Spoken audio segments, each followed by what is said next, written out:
Today, I'm pretty excited about our deep dive with DUI.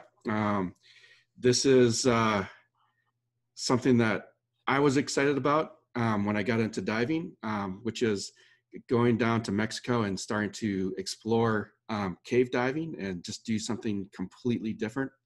So today, our presenter is Natalie Gibb. So Hi, welcome. everybody. Thank you. All right, and we should be going back. Technical difficulty. Hold on. Share. All right. Can you see this? Yes. Okay. All right. Thanks, everybody, for joining us today in the middle of the day. As Jack mentioned, my name is Natalie Gibb, and I'm a professional cave diver. I co-own Under the Jungle, which is a cave diver training center in Mexico. I'm a TDI full cave instructor. I do photos, I write. I'm a member of the Women Divers Hall of Fame. And most importantly, I am an underwater cave explorer. With my business partner, Vincent Roquette Catala, we have led our team to discover over more than 20 new cave systems in Mexico, and we've mapped well over 80 kilometers of previously undiscovered cave passageways at this point. And as Jack mentioned, today I'm going to talk to you about my passion for cave diving. I'm going to cover three main topics in my talk. The first is, why is diving in Mexico's caves so incredibly fascinating? We're going to talk a little bit about how you can become a cave diver if you're curious about it. And finally, we're going to talk a little bit about some of my most exciting exploration projects. So, why are the flooded caves in Mexico so incredibly fascinating? Because diving in Mexico's caves really is incredible. And the caves are truly beautiful, but they are a lot more than that.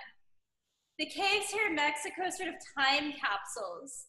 They teach us about the past, and when we dive into them, we learn about the history of the planet. The water is so clear that it makes you feel like you're floating in air, not diving in water. And that same clean, crystalline water provides fresh drinking water for people throughout the Yucatan Peninsula. And it supports strange and endemic cave life. And diving in the caves is a bit like traveling to another planet. Divers can find strange visual phenomena, such as this really weird, blurry underwater river, which we call the halocline. I'll talk more about that in a little bit. Or hydrogen sulfide clouds, which are also really strange. So firstly, to understand why the caves are so interesting from a historical standpoint, it's important to understand how they form. Some of you probably already know this, so I'll try to make this only a really brief overview. Where I live in Mexico's Yucatan Peninsula has borders with the Caribbean and with the Gulf of Mexico. Most of the caves I work in are over here, which is really close to the East Coast, although we have found caves along the North Coast, and there's also deep caves in the center of the peninsula. The Yucatan Peninsula began to form about 200 million years ago, when ocean sediments, coral skeletons, and even microfauna skeletons combined to form a calcium carbonate bedrock, or limestone platform. The part of the limestone platform that's above the water today is the Yucatan Peninsula. The fact that the bedrock formed under the ocean means that we can find marine fossils embedded in the limestone. We can see them on land, but also underwater in the caves, exposed by the dissolution of the bedrock. Like these conch shell fossils that I'm showing you here, or sea urchin fossils, or even coral fossils. All of these things are as old as the bedrock that they are found in. The fact that the Yucatan Peninsula is limestone has other implications. Limestone is soluble by water, which is how the caves that we dive in form, by slightly acidic rainwater dissolving the limestone. This type of limestone is called karst, and there are a lot of interesting things about karst landscapes. One of the things is that the water level in the caves changes based on sea level. Right now, with high sea levels, most of the coastal caves are below the water table and fully flooded, which is why we can dive in them. But when the sea levels were lower, some of them were partially flooded, like in this image that I'm showing you right here. And during glacial periods, they were completely air-filled. And this allowed the formation of stalactites and stalagmites, or what we call speleothems. These sort of dripstone formations only form in air-filled passageways through a chemical process. So when the caves are flooded, like they are now, they can no longer grow. Along the coast of the peninsula where I live, there are no above-ground lakes or rivers. All the water drains underground quickly. So when the sea levels were lower and the water table was deeper, the freshwater aquifer could only be accessed through deep wells or by going deep underground into the caves that were at the water table. So here in Mexico where I live, we have fully flooded caves full of ancient formations that formed when the sea level was lower. And we have dry caves where the formations are still growing. And we even have partially flooded caves, a combination of the two. As a photographer, these are some of my favorites because they make for truly beautiful photos.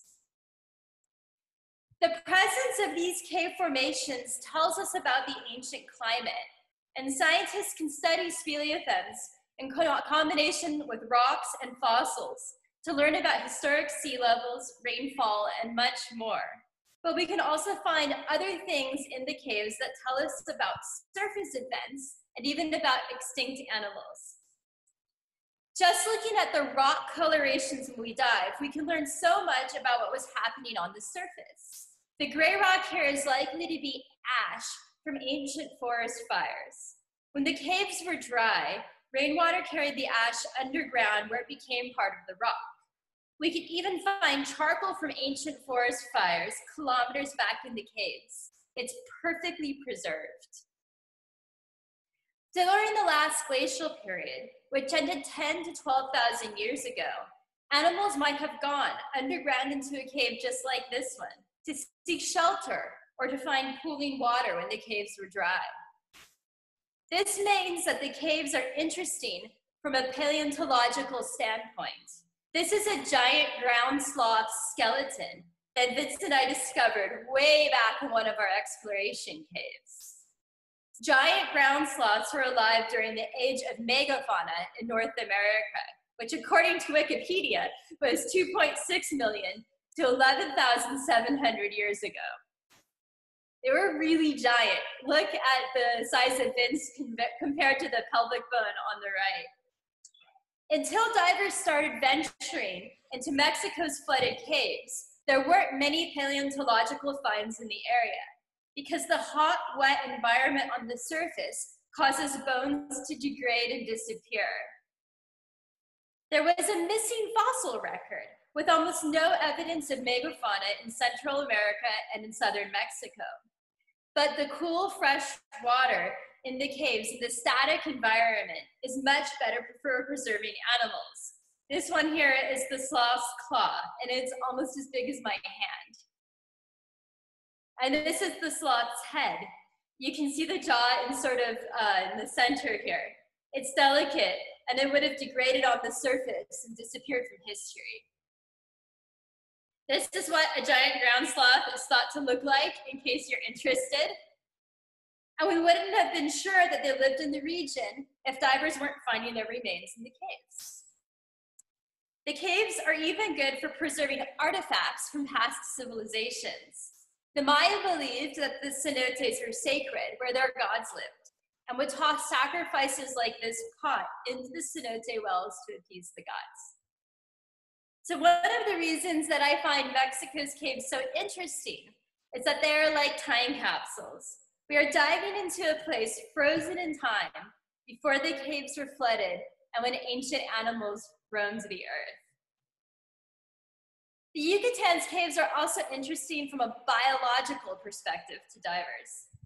When we're down in there diving, we can find these unique cave creatures or troglodytes, many of which are endemic or found only in the flooded caves of the peninsula. This right here is a cave blindfish.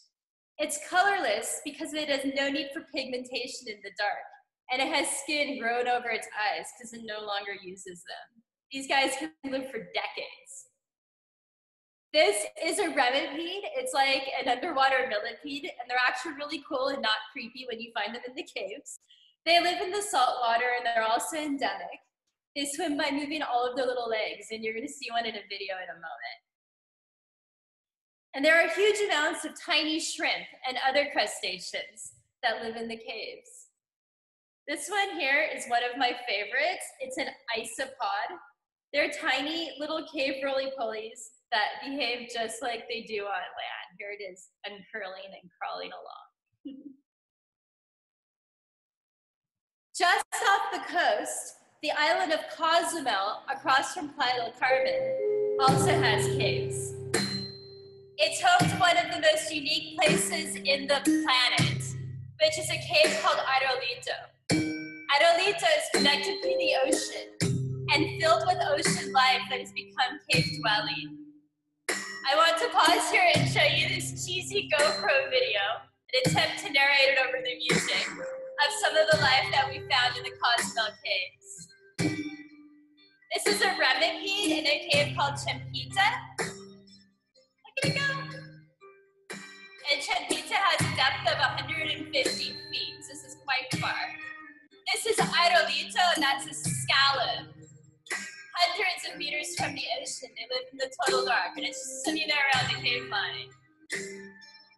Here's Vince and Herman swimming through a crack, and if you look carefully, you can see white sponges and little like starfish there in the corner. Here's Vince looking at more cave scallops just crusted on.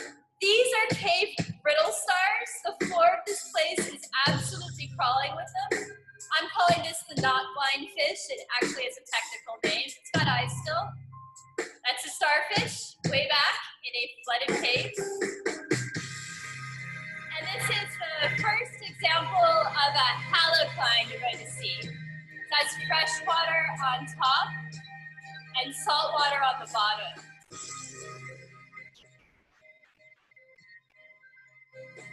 And if you look carefully, you can see little white spots on the formations. Those are all tiny little starfish and little worms and creatures living on the cave decorations.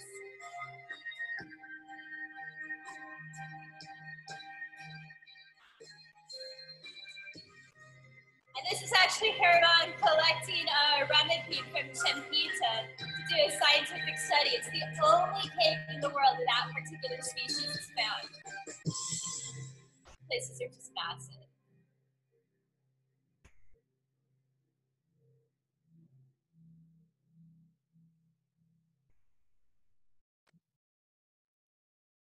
So the caves are full of history, and they are also full of life, but that's not all. There's a few more interesting features that makes them really fascinating to cave divers. This is a photo of the halocline. Halo is for salt, and cline is for gradient, so it's a salt gradient. It's the interface of fresh and salt water, and it looks like an underwater river or lake. It's one of the most unusual features to dive through in Mexico's caves. It's so cool. This is Alex Frazier diving through the halocline last year during one of our shop science expeditions. And you can see that when the layers are mixed, there's this blurry visual effect. It really looks like it's flowing.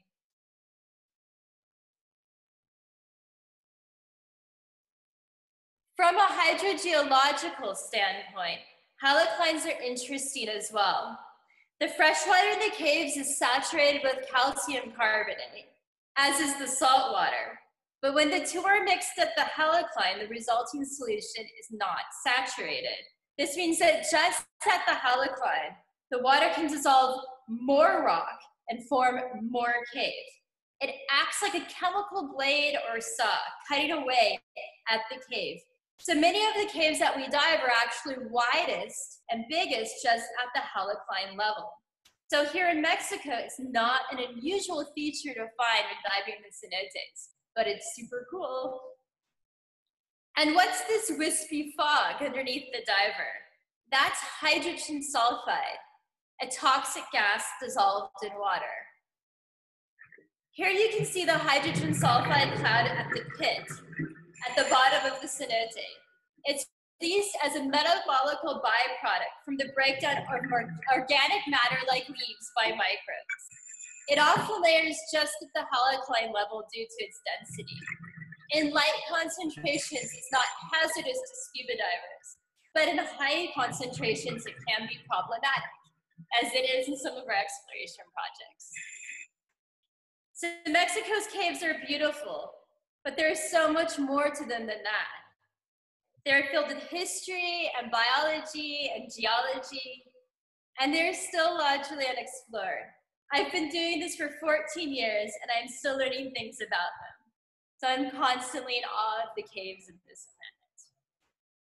This is a good point to stop for questions. If anybody has questions, I'm happy to answer them about my caves. So the first question I have is, all the pictures seem so crystal clear. Are there any instances where you have problems with silting?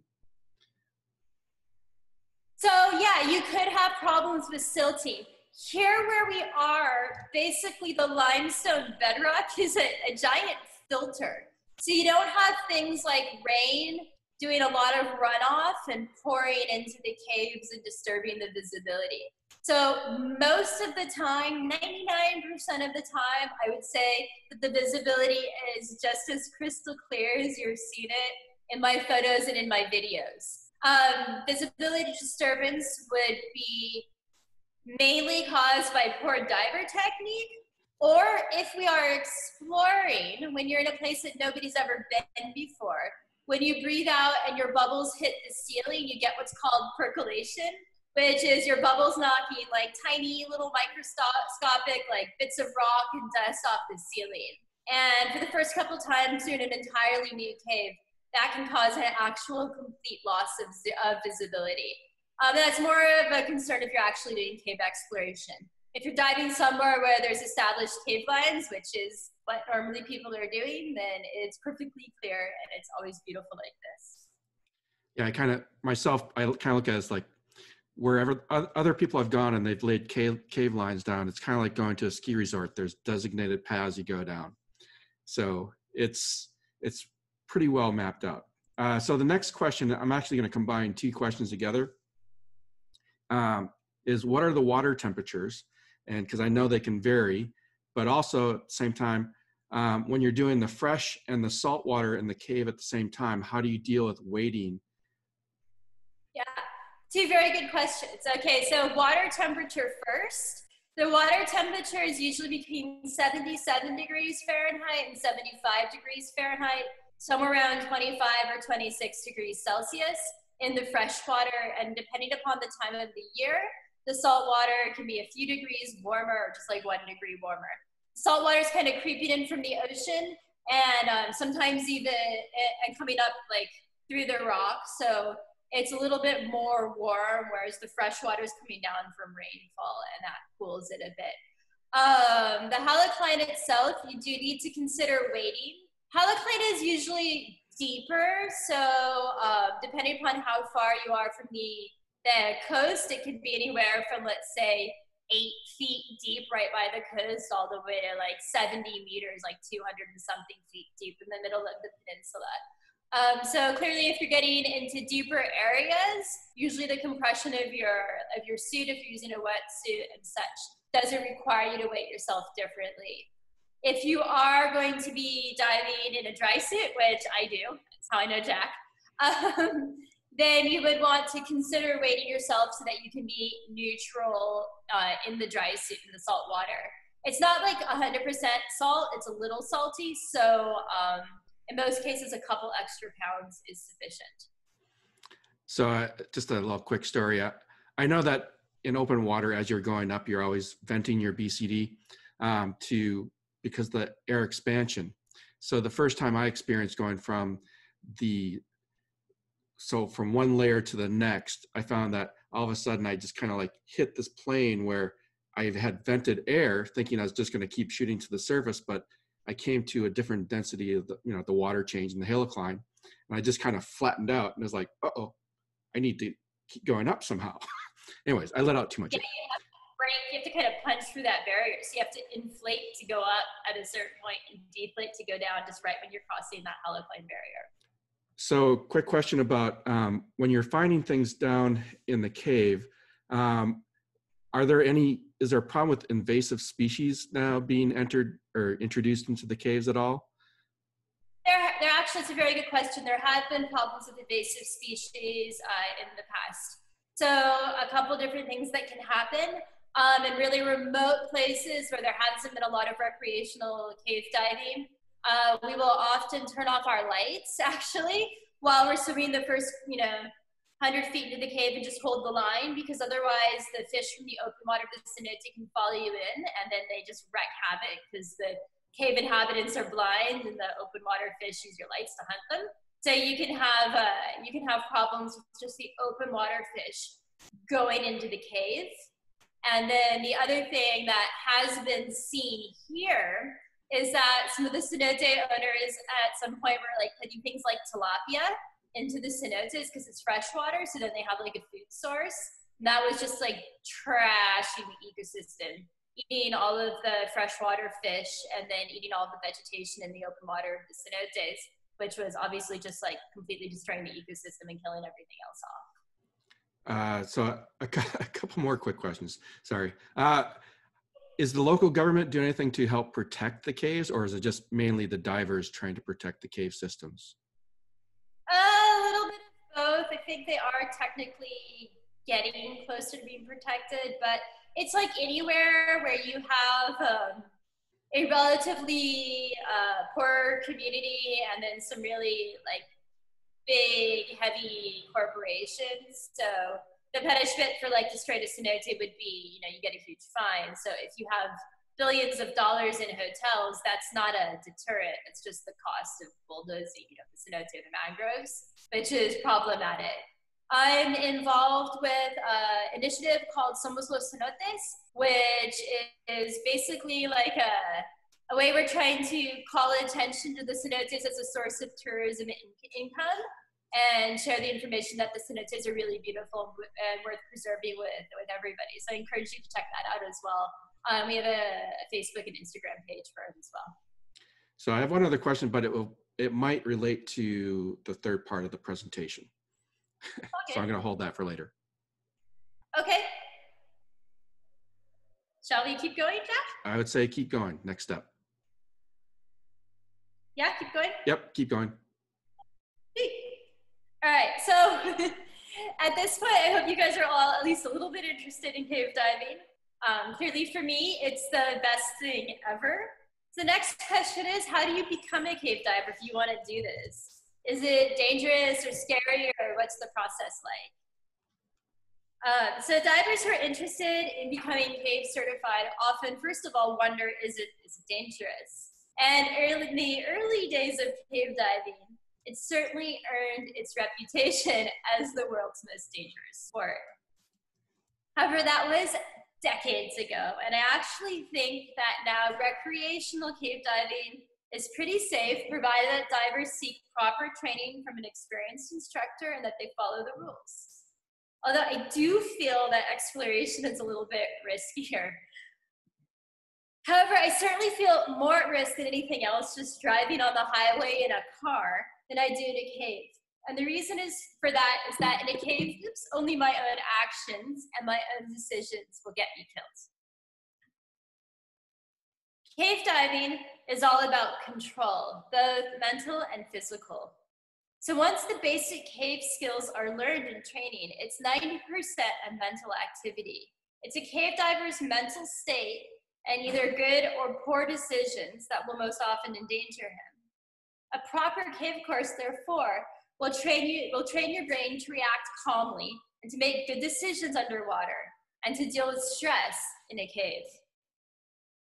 As a cave instructor, it's my goal to get my students dive techniques and mental control methods ingrained so that they can relax and turn their attention to the incredible cave they are diving.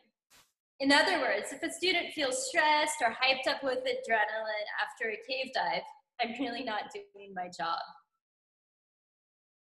Caves should not be scary, and cave diving should not be an adrenaline sport. So if you are a diver looking for cave training, you want to seek instructors that promote a calm and methodical mindset, not somebody that's going to try to prove to you how cool they are. All cave courses have a few similarities. And the first big one is that they follow the rules of accident analysis. These are 5 basic rules that are held as canon by all cave divers. Accident analysis in cave diving gives us 5 reasons that cave divers tend to die.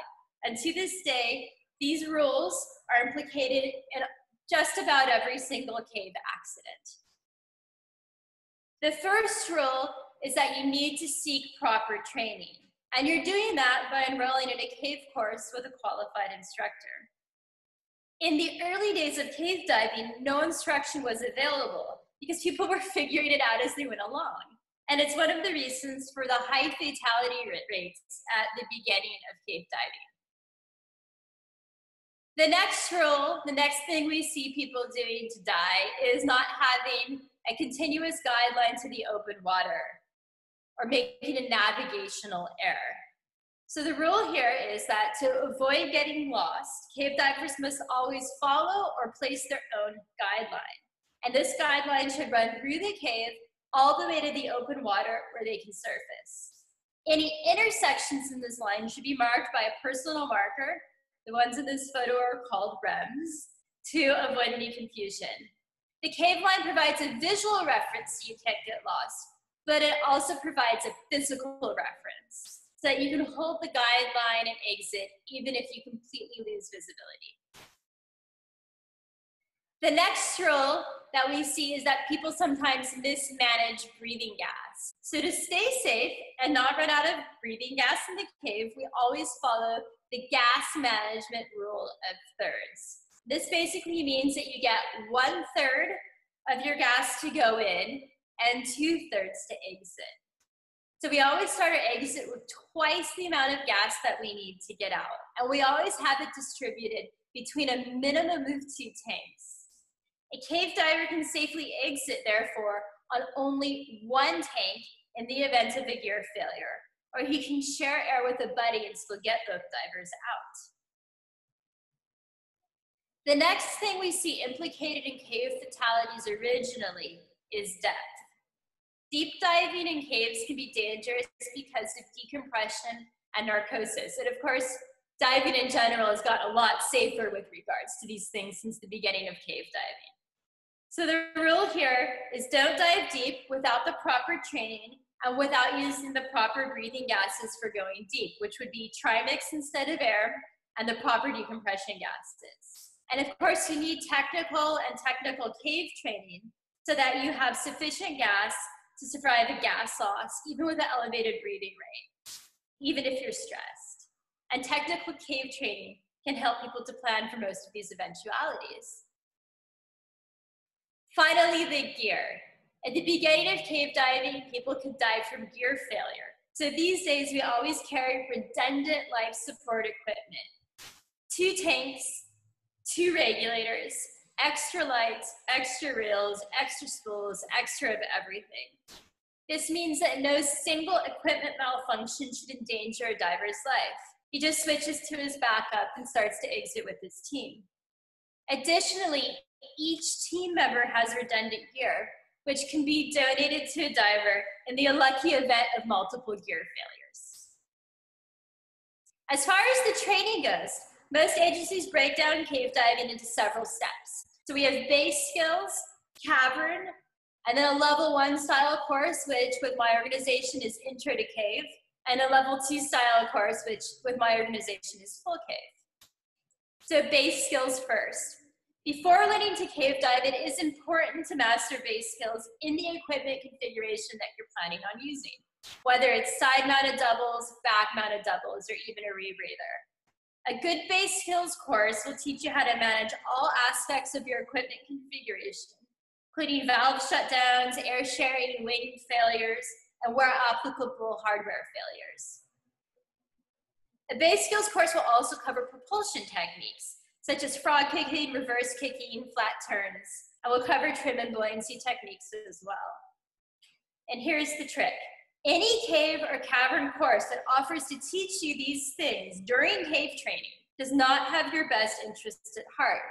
You're not going to get as much out of your cave training if you're concerned about mastering the basics like buoyancy, kicking, and trim while trying to master base cave diving skills. You want these courses to be separated. After that, you have cavern.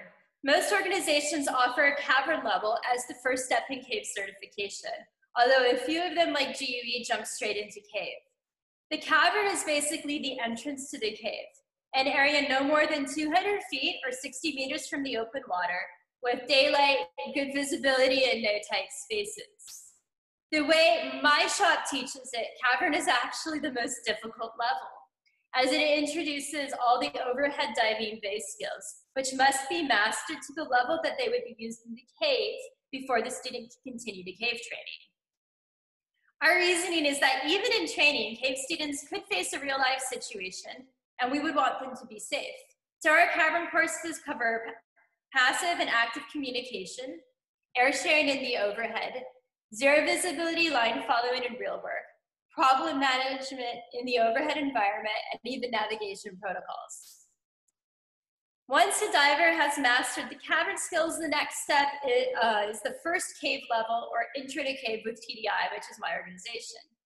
Here the student learns to apply all of the skills he learned in cavern to the cave environment with easy navigation over a single guideline, no tight places, and no intersections.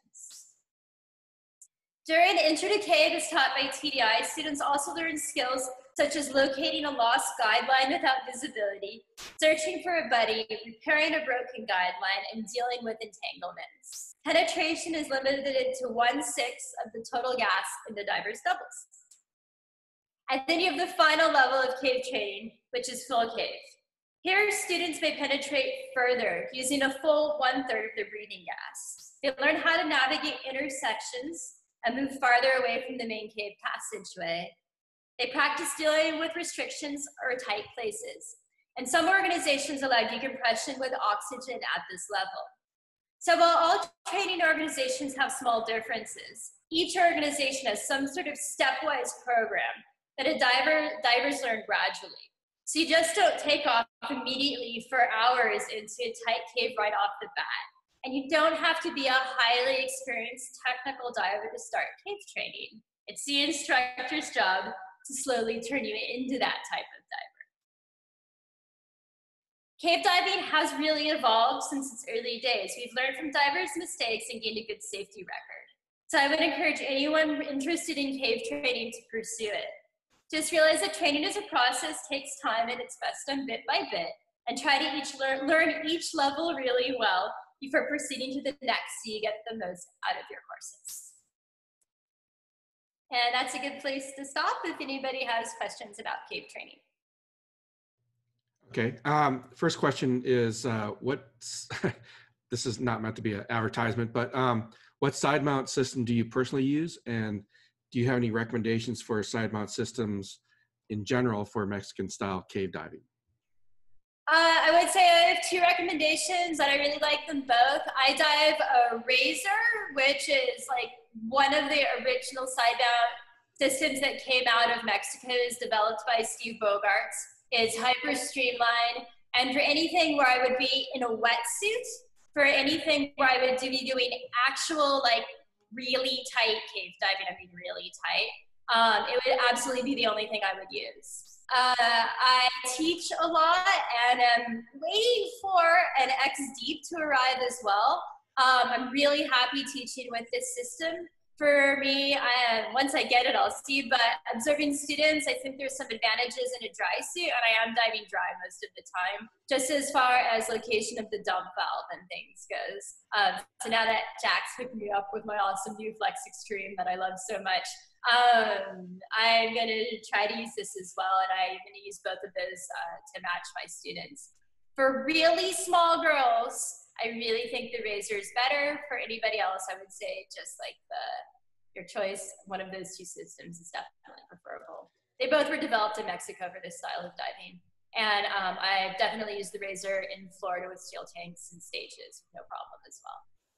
Yeah, there's many side mount systems out there right now, and a lot of them are turning into systems that mimic or act like the razor and the X Deep system. There's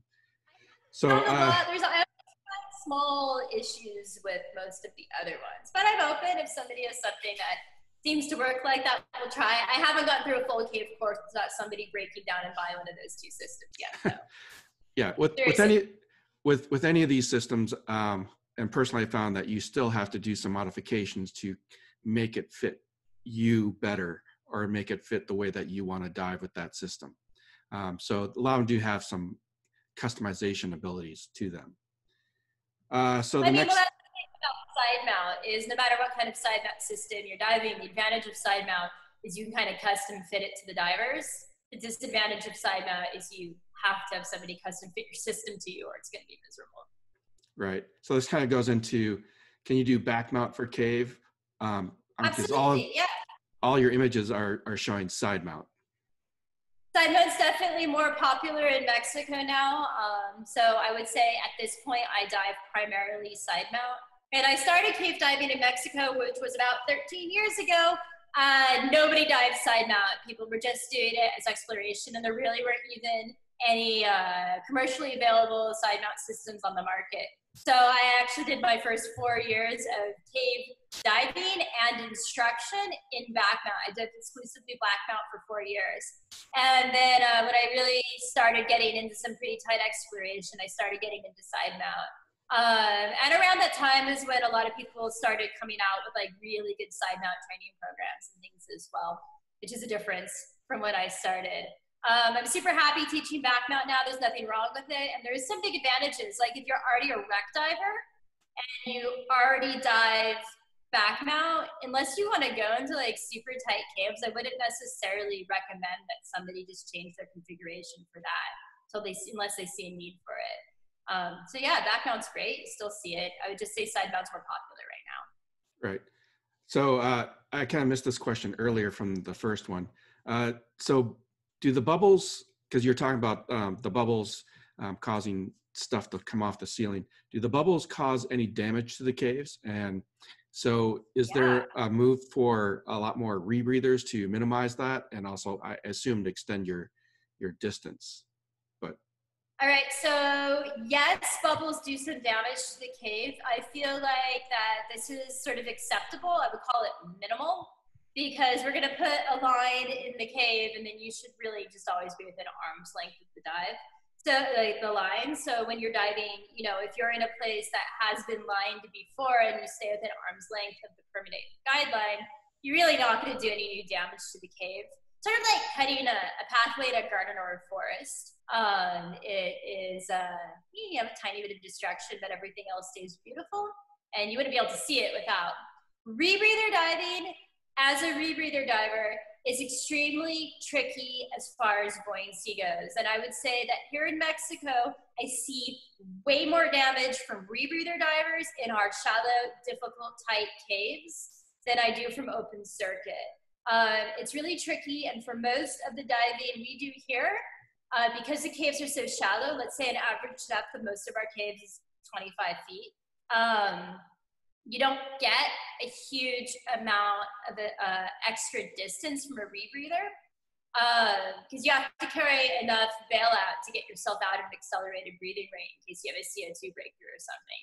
So it's actually, I can probably get farther on a single stage dive than I can on my rebreather in most of the shallow caves. Rebreathers really come into their own, in my opinion, around 80 feet or so. And then it's a big advantage.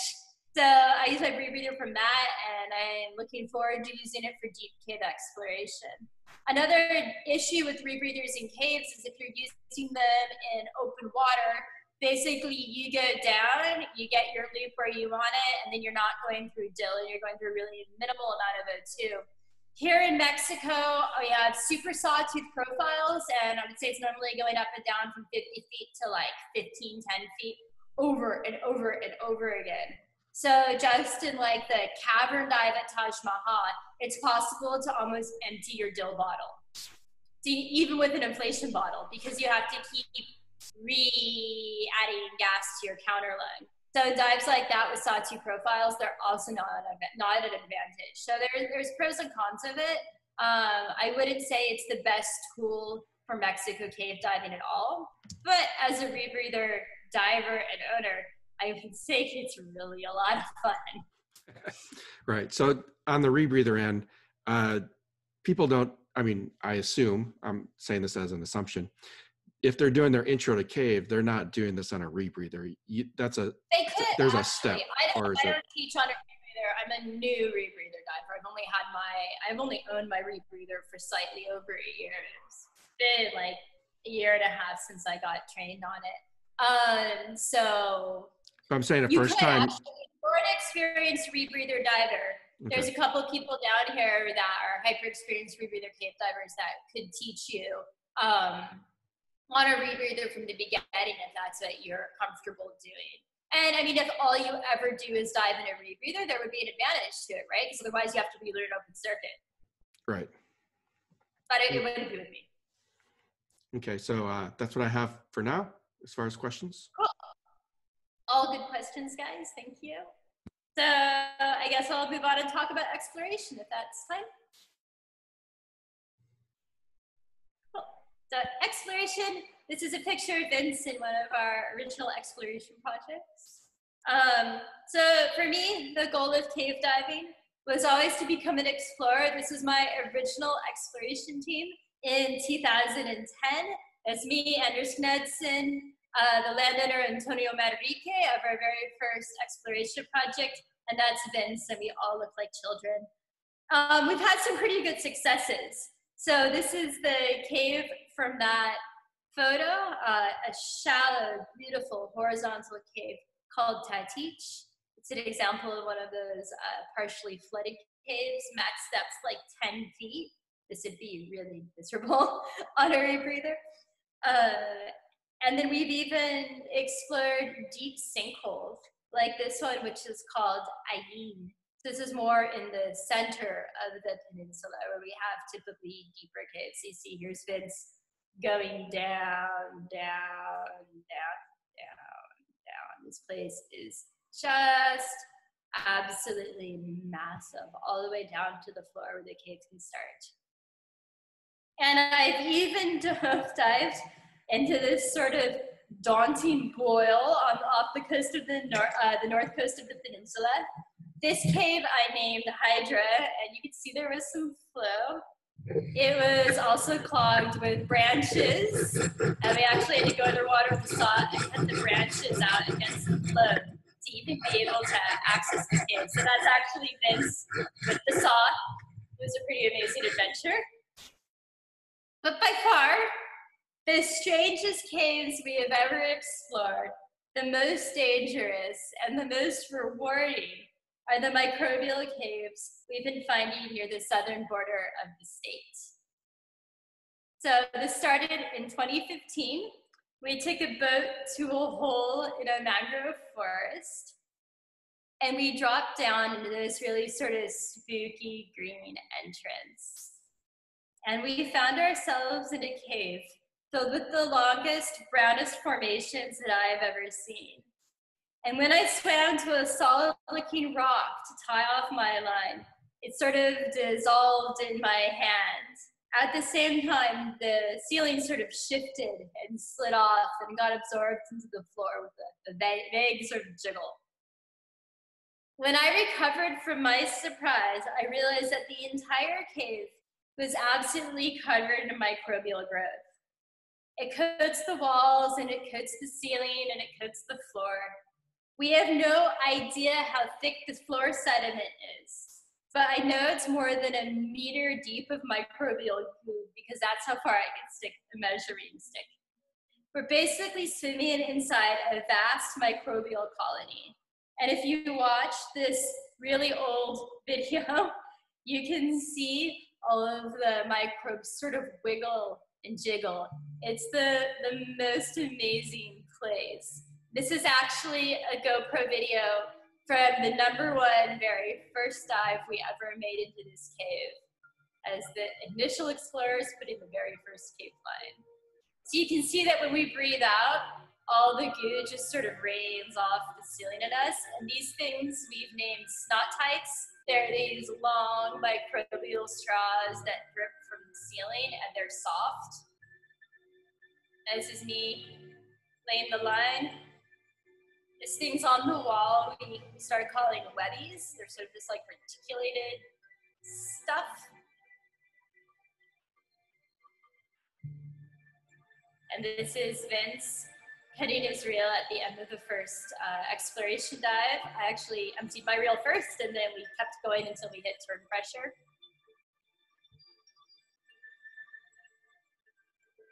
And then this is Vince sort of surveying out of the cave. And it was actually, it makes it a little bit difficult because you've got all this goo raining down on you.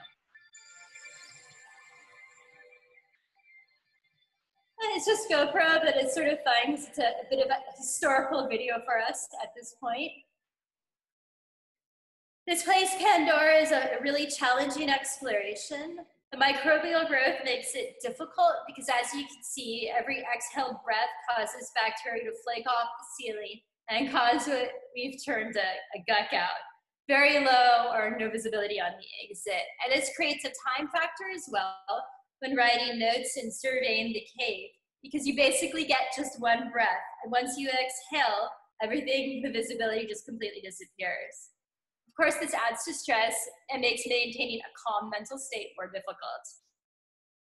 The microbial growth also makes installing a guideline more difficult because you just don't know what is solid. Some solid-looking points have rock under them, and some are just pure guck.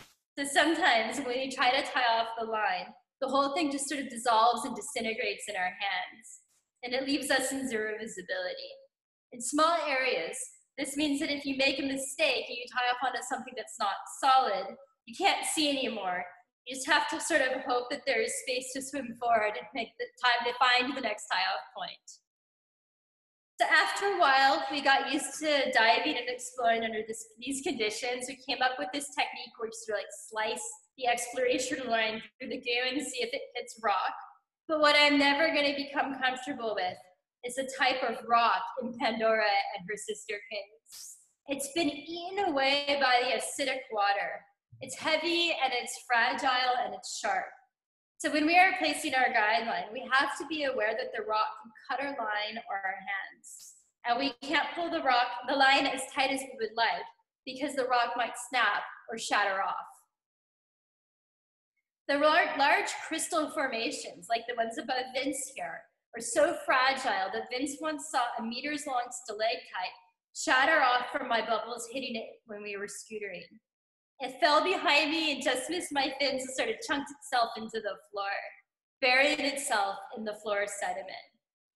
So we've discovered that for this reason, in caves like this, it's best to just keep moving forward. Finally, there's a great deal of hydrogen sulfide in the water. You can see the difference in the clarity of water from this super edited GoPro screenshot, excuse me, to this unedited screenshot. So it's really foggy with the hydrogen sulfide. Our dives are averaging about 5 hours in these types of places. So this means that we're exposed to hydrogen sulfide for quite some while.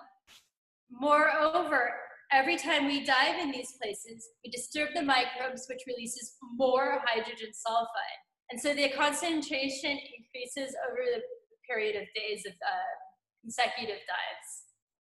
By the 3rd day in a row, we're getting headaches, and we usually reek of hydrogen sulfide. So at this point now, we're actually using dry suits in 82-degree Fahrenheit water, and we're limiting our consecutive number of dives in diving days in a row to 4. So we have some time to sort of off-gas in between dives.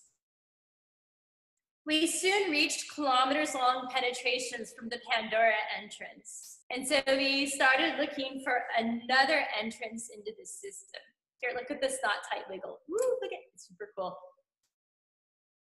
The place is just massive, look at this. Kilometers and kilometers of places like this.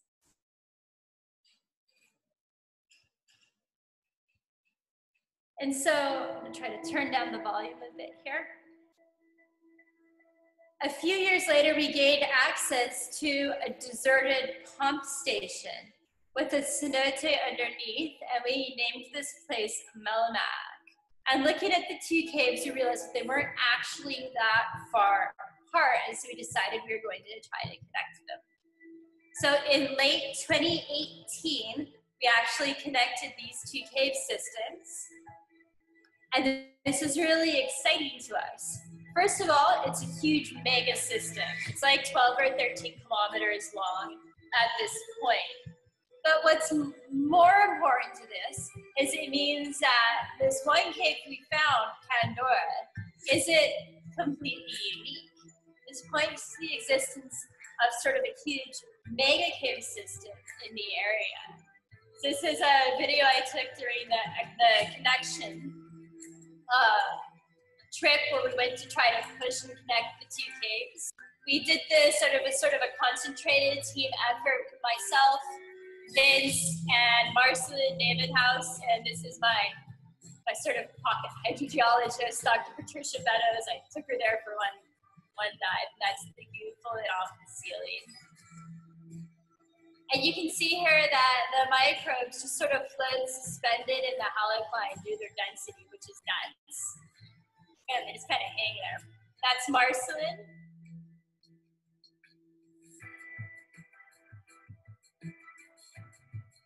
And you can see why we would think these were connected, because these places have the same kinds of formations. So that's Pandora, that's Melmac, when we started the connection project. This is Marcelin swimming out over the newly laid line on day one. It's equally massive. There's still a halocline. That's Vince in his old dry suit, not the DUI. And the first day we got closer, so we knew we were pushing in the right direction. In day two, you're going to see in a minute on the map, we actually got super duper close to making a connection. We were within 20 feet of connecting the two caves, and the visibility from the hydrogen sulfide and the tannic water, the microbial goo, was such that we actually missed it. We were in the correct room. And so day three, we went back, knowing where we really need to go and that we were so close now. And we made the connection and did a little more exploration. And right here, this is a GoPro screenshot video of Vince actually tying in the, hey, there's an exit in both directions arrows on the cave line, with 2 arrows pointing towards Pandora and 2 arrows pointing towards the Melmac side of it. So this was exciting to us. We did that at the end of 2018. And so over the last few years, we've continued to work with the region, and we found more caves. This is a photo of the microbial growth in a cenote that we named Dagobah. It's a cenote about 60 kilometers to the north of Pandora and Melmac. And you can see there's some similarity. There's still a lot of microbial growth. There's still goo everywhere. Some of it looks a little bit different. These are a sort of thing we're calling fuzzies again, but they look more like a hairy tree. You can see here, look at that. It's amazing. It's super soft and it's crunchy. And here in Dagobah, we found something interesting. It's like a hybrid cave. So the deep saltwater tunnels don't have any hydrogen sulfide, and they're actually filled with more of the sort of northern formations. These stalactites and stalagmites, and then this weird gray clay on the floor that we're not quite sure what it is. And then we dove in a really horrible lagoon. This is the horrible lagoon we found, and there was 2 cave entrances. We named this cave Vulcan, and we dove it for 1 day. It was awful. The visibility was like this the whole time. It was about, this is a GoPro on hyperwide. So it's really about like 2 feet high. Sometimes you're lucky it's 3. A lot of this stuff in the water is just from flow. It's really close to the ocean. You can see actually in a moment, hopefully, the whole floor is just filled with dead snail shells. It's just sort of a nasty place that we were not too happy to go back to. So we never dove there again. The cave pinched off, thankfully. I've never been so happy to have a cave end. And then we found later on a cenote a bit north of Dagobah, which we named Antares. And you can see once again, it's got the same hydrogen sulfide, it's got Gibb, it's got these really spiky, sharp formations. And then about a year ago, we dived in a lagoon even farther north. So now we're like 120, 140 kilometers north of Pandora. And we found 2 more caves in a lagoon. The red color is from the tannins from mangrove roots. The first entrance we dove into, we named Juno. And both of the caves are actually really difficult. They have strong reversing flow conditions. And we even found a wheelbarrow in Juno, about 500 feet from the entrance. So the flow is strong enough to suck a wheelbarrow back at some point, 500 feet back into the cave. Obviously, it wasn't siphoning so hard when we dove in. On the other side of the lagoon, we found Ursus. It is similar in some senses, but it's upstream. It still has reversing flow conditions, and it's actually undivable with almost no visibility for most of the year. So we've been diving in a bit and kind of figured out when it's clear now. This is a clear day. And then finally, a few months ago, we found one more cave, and instead of being north, this one is west of Pandora. It had the most messed up, restricted entrance I've ever witnessed, and I named it Medusa.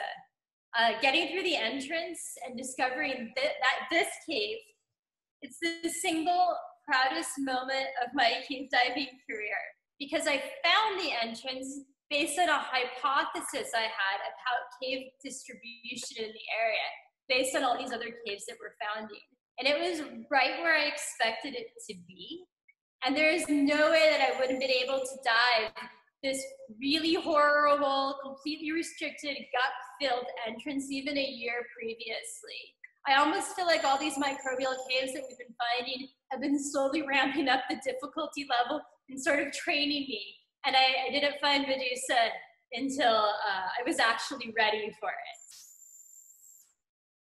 So with this cave, I proved my hypothesis of cave distribution. It was really important to me because we've checked probably hundreds of possibilities over the last 5 years.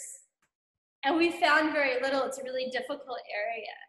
But this place was right where I expected it to be. So now I feel like I'm onto something. So together, these 8 caves that we have found, that we've worked in over the last 5 years, point to the existence of a huge, unknown, unexplored cave system stretching over 150 kilometers where nobody expected there to be one. And I think this is going to be the Invince's legacy as cave explorers. A massive, nasty, dirty, disgusting, goo-filled, hostile cave system where no one really ever expected them to be. My husband said it best. He was like, "Congratulations, Natalie, you found the most disgusting place on the planet." So now I'm gonna get close to ending this with one more video, and then I've got a brief conclusion and we can do more questions. I was lucky enough to get to work in collaboration with Shearwater for a small little exploration documentary about one of our more recent finds, which was the place called Ursus with the reversing flow.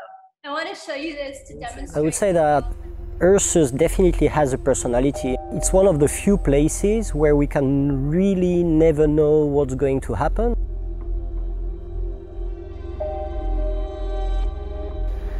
We found Ursus about a year ago now, in November, I believe, but the very first time we couldn't dive it.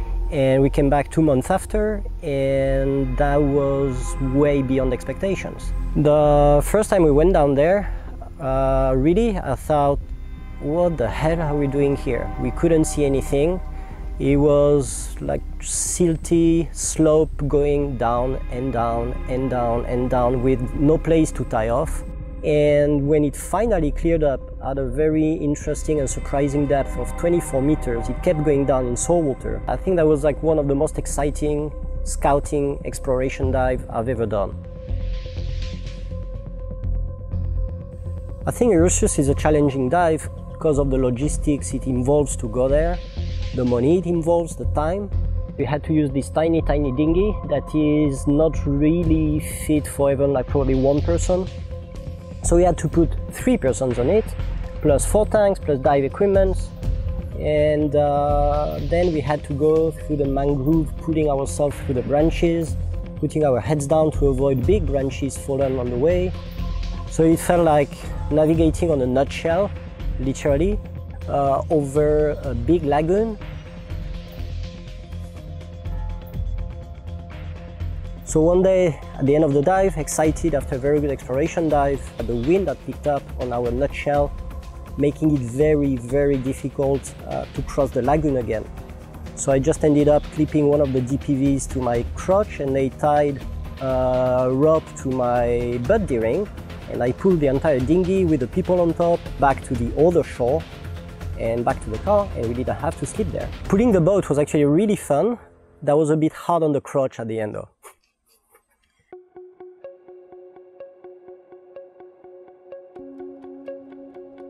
We have no idea if we're going to be able to dive every time we go there. We have seen it changing so many times, from last time crystal clear still water in incredible big passages, to some incredibly siphoning water with a half-foot visibility, which really didn't allow us to dive for safety reasons. We jumped in the water planning for 4 tanks each, scooter, deco tanks. I started to drop down our permanent line, and I was literally like sucked in the cave by crazy siphon. I couldn't see Nat, and I was just like drifting in the cave because of the inflow with half-foot visibility. So that was a scary experience. We found each other at 20 feet of depth in the entrance. We clenched our fist and thumb up into the face to be able to communicate, and we just swam out laughing that was definitely not good conditions to start an exploration dive. Oh god, that was scary. Fucking scary. You know when people like envision that cave diving is scary and you're gonna die and they have this terror of cave diving? This is what they're thinking about. To go and pee and float in the mangroves. That's what we do. That's where we spend our money. This is what a failed exploration dive looks like. Dive gear strewn about. Cameras floating on the water. Vince isn't even hungry yet. Right now, I would say that we can dive and explore Ursus when Ursus wants us to be exploring there. 3 inches down on the roots is a pretty big deal. So when it looks like this, no diving. We did probably 5 or 6 exploration dives right now at Ursus, maybe a few more, 7 or 8. And the very end of line was ending in a tube that Nitrox was not really allowing us to explore because we were right at the max depth of the mix. So we came back last time with Nat and with very light trimix, and we had this phreatic dissolution tube that just opened, winded out into this massive decorated, flattish, beautiful room. It keeps going down to 36, 37 meters of depth. I ended up in a dead end, but then I noticed in a small crack some ripples on the bottom, so I took another lead. We were pretty limited by time and decompression already. And I cut the line at front of a vertical crack with massive ripples on the bottom that shows water flow, so that's probably where the main passage keeps going. I think there is so much more to explore, and the last dive we did there with crystal clear water and perfect condition in the saltwater passages, we noticed there were massive leads we had not seen because of the hydrogen sulfide on some other dives. We found some other big leads that look really promising very close to the entrance, and as long as all of them open on some more passages, I think it's going to be an ongoing, non-stopping exploration project for at least a long time, probably a few years.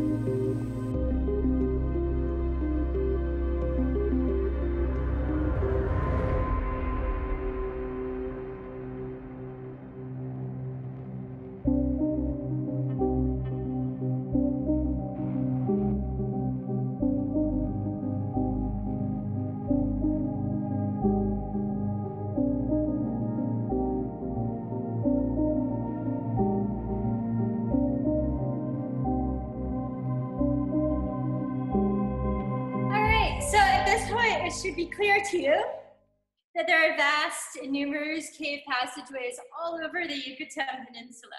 And of course, that makes it seem like there's a huge amount of water. But the Yucatan Peninsula is rock first. It's a rock matrix filled with a much lower percentage of water. And the caves and flowing water are the exception, not the rule. Most of the peninsula is rock with salt water filling it, with a tiny freshwater lens, precious freshwater lens, perched on top. I work a lot with renowned hydrogeologist Dr. Patricia Beddoes, and we had a discussion recently of how much fresh water there really is here.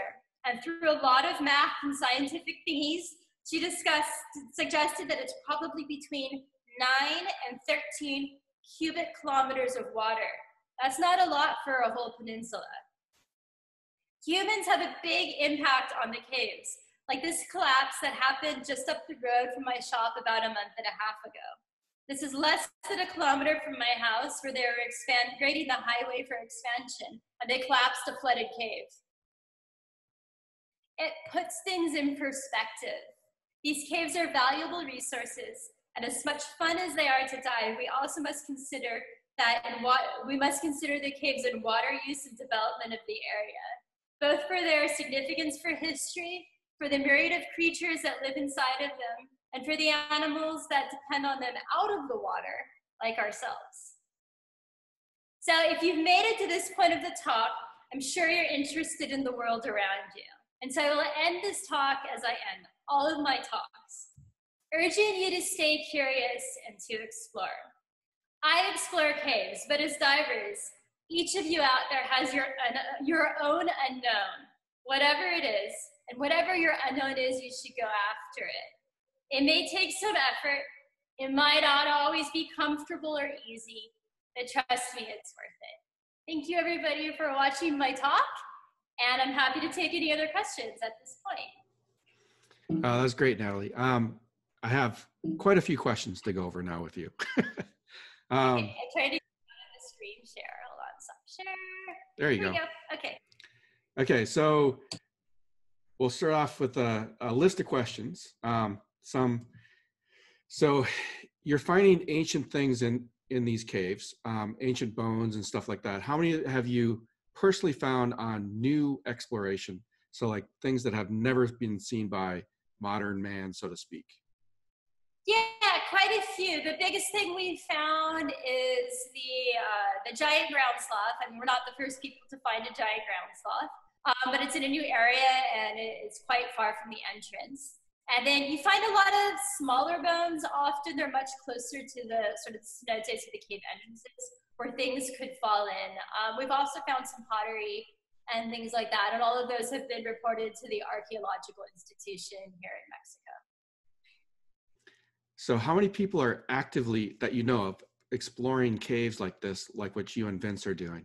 As like, yeah. far as like, yeah. There's actually, well, this is the thing, right? So, I mean, we probably sound pretty cool at this point, but we're not the only people doing this. There's a lot of really awesome cave divers down here and a lot of people exploring. There's a huge amount of us that have active projects. There's probably 20 or 30 people that are often actively exploring when they're not teaching. So there's just a huge unexplored, untapped sort of second floor in the peninsula. So this comes to the next question of when you're exploring, what technology are you using to map the caves? GPS, sonar, are there, and there's a comment about Jill Heinrich using some sort of autonomous mapping vehicles. Are you involved with anything like that, or what technology are you using? I started mapping just by hand. The traditional way to do this is you use a depth gauge, a compass, and a piece of string. And you take the depth of your tie-off point, and then you measure along the line to the next tie-off point and get the angle. And from this, you make a stick map. And then from there, if you wanted to do like a full map with like walls and everything, you go back in the water on a second day with this map, and then you would draw details, measuring how far the walls and the ceiling are from you and adding details to your map. This is the traditional way to do it. I now, for the last maybe 3 or 4 years, have been using a device called the M-Nemo, just like it sounds, which was developed by Sebastian Keister, who actually works down here. And he's like a mathematical genius and cave diver. And so he came up with this device that you clip onto the line, and then you just run it along the line between each tie point and just kind of hit like a button to say, okay, that's the end of this one segment of line. And then you plug it into his software, which is created, which is called Ariane Line. And that just spits out a map from you on Google Earth immediately, which is really, really cool. There are people that have used some sort of sonar-y devices. Those are good for getting like wall distance and height and floor. But the stuff that Jill is using is super advanced, and there wouldn't be any way for me to get my hands on that sort of technology. It's super expensive, and they can get reasonable results. I think the advantage of mapping vehicles would eventually be things like. Okay, you're breaking up a little bit right now. Uh-oh. Hopefully the internet connection